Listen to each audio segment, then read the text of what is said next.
Hey guys, and welcome back. Today listening to me, Adam Matheson from the Apocalypse Media Group, and today, as you can tell, I have got the Zenix Q802 USB in front of me. So, this is my mixer that I've been using for the past quite a few months actually. So it's a mixer I've been using. It's a really nice mixer actually. It's what I usually use to use the 80-20-20 that I'm not using right now, so I should probably just move that out of the way because I'm not using it. I'm using my Blue Snowball because to use the 80-20-20 I need my mixer. The mixer's here and unplugged, so yeah. Anyways, here is my mixer tips and tricks video.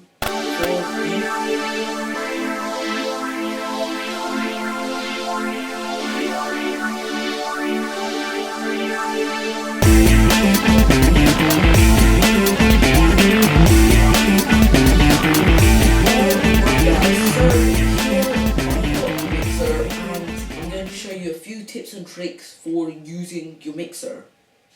So first things first, the way to plug things in. Oh crap, no, screw that. First things first, I'm just going to show you guys that there is actually my sidebar still right over here. You can use it to skip to different parts in the video. So number one is what I'm just about to go and talk about, which is plugging things in. Number two is setting an EQ. And number three is using the software, because yes, you can use this with the computer, as it is the Q802 USB. Alright guys, so let's get straight into it. Let's go and do the cabling. So, firstly, what you'll need to do to actually be able to use the mixer is have a power cable. So this is the power cable that comes with it. It's this like strange 3-prong Behringer proprietary power cable, and it does AC. Well, actually, what comes out on this end is actually only DC, but it's the AC power cable. So yeah, make sure you use the arrow. The arrow should be on the top, facing towards the device. So there you go, now it's powered up. You can see that the lights did flash on it real quick, and now there's the little LED power light right there that shows that it's actually powered on. So one of the key features about the Behringer Q802 USB is obviously the USB side of things. So you'll want to take your USB cable that you use for the mixer, because it comes with a USB cable and you'll need it to connect it to the computer. So you take the USB cable, take this square end, or yeah, the more squarish end of the USB cable, the type B end, and then you plug it into the mixer on the back. It should be quite close to where there's the power cable. It's on the same size as the power cable. So yeah. Then, as you can see here, we've got lots and lots of sockets up here on the top. I've got 2 input devices, and then I've got some headphone jacks right over there to go and connect some headphones. I don't actually have headphones up here because I don't need them up here at the moment. So yeah. To connect the microphone, you take the XLR lead that came with the microphone, or however your mic connects. Most mics these days use XLR, such as the 80-20-20. So you take the mic lead, make sure the 3 pins in the bottom of it line up with the holes on the socket. Then just place it in there. It should be nice and snug, you know. Then that will be channel 1. You can turn it up with this knob. I'll show you that in a bit when I show you setting the EQ. So then, if you want to have like music or whatever, or Skype for example, like what I do, you take this dual 1/4 inch jacks, or you can just use one and plug it into the left channel, but I use 2 to do stereo. You take these 2 and then you plug it into your mixer. Make sure you use one of these stereo channels. You could use the stereo aux return. That's actually a secret extra channel. It doesn't really count as a channel, but it is actually an extra channel, so you can actually technically do this. then turn up the aux return channel, like that, and there you have it.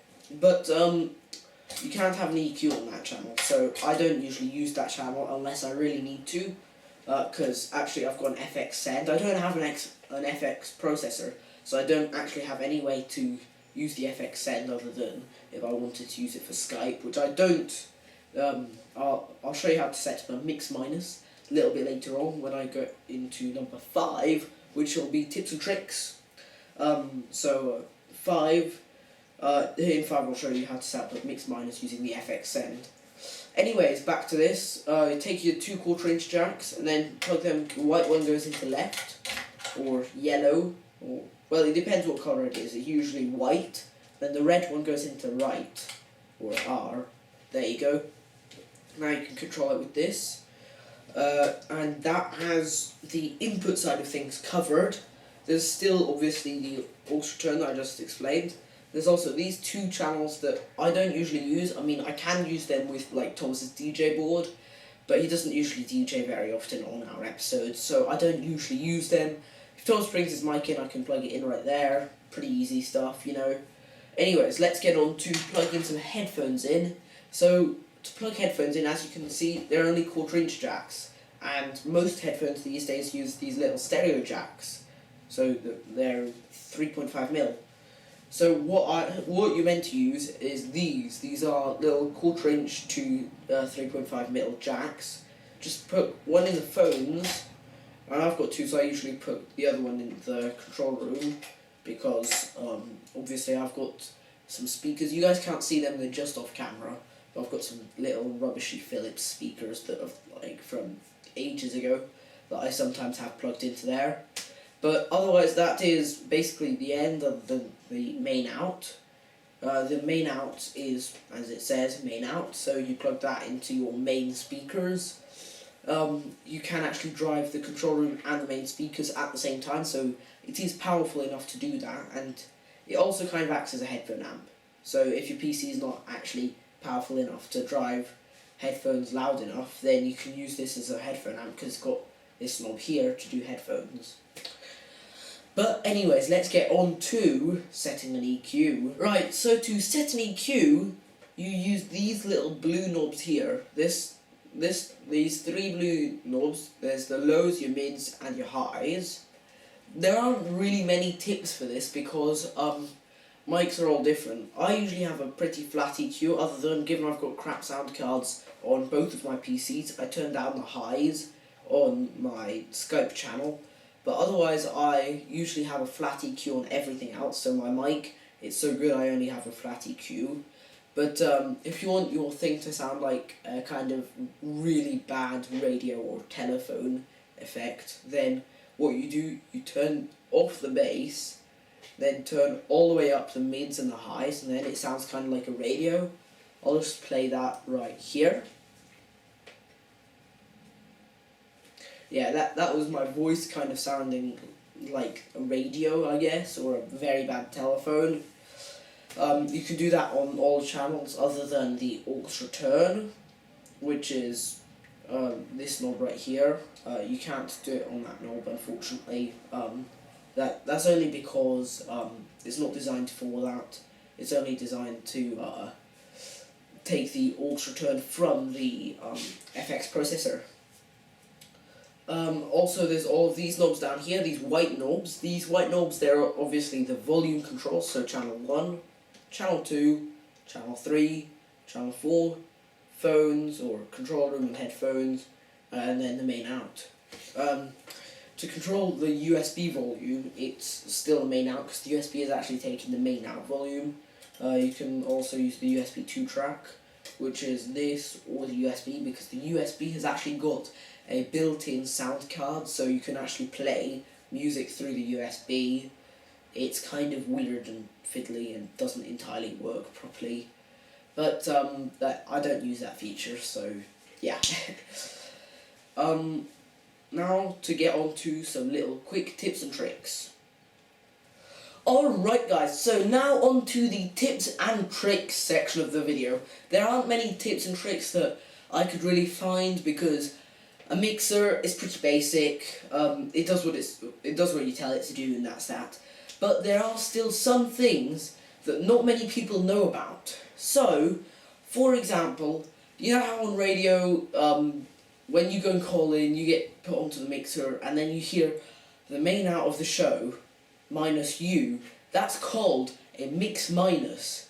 Now, unless your mixer has actually got a dedicated mix minus feature, it's kind of difficult to figure out how to do it.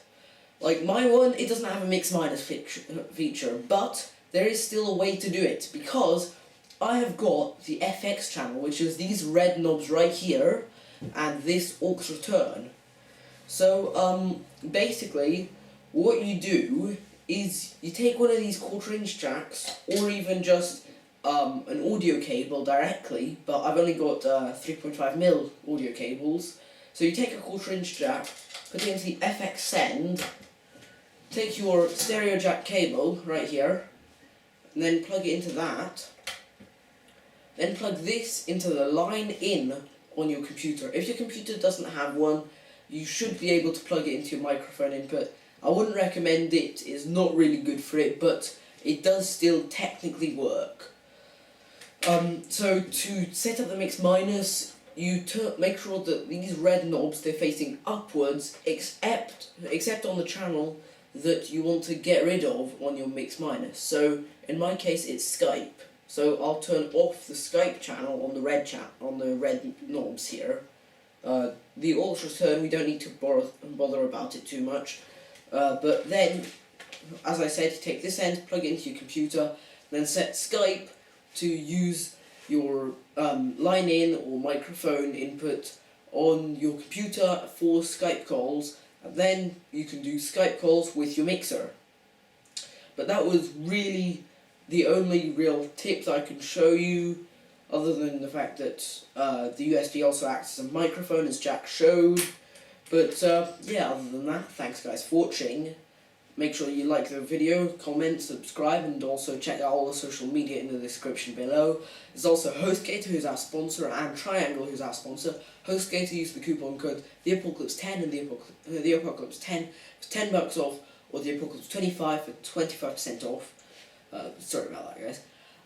You can also use bit.ly/HostGatorApocalypse to get to the HostGator website directly and get really good discounts and really good deals on all of your website hosting and DNS and domain names. Otherwise, thanks guys for watching, and we'll see you next time.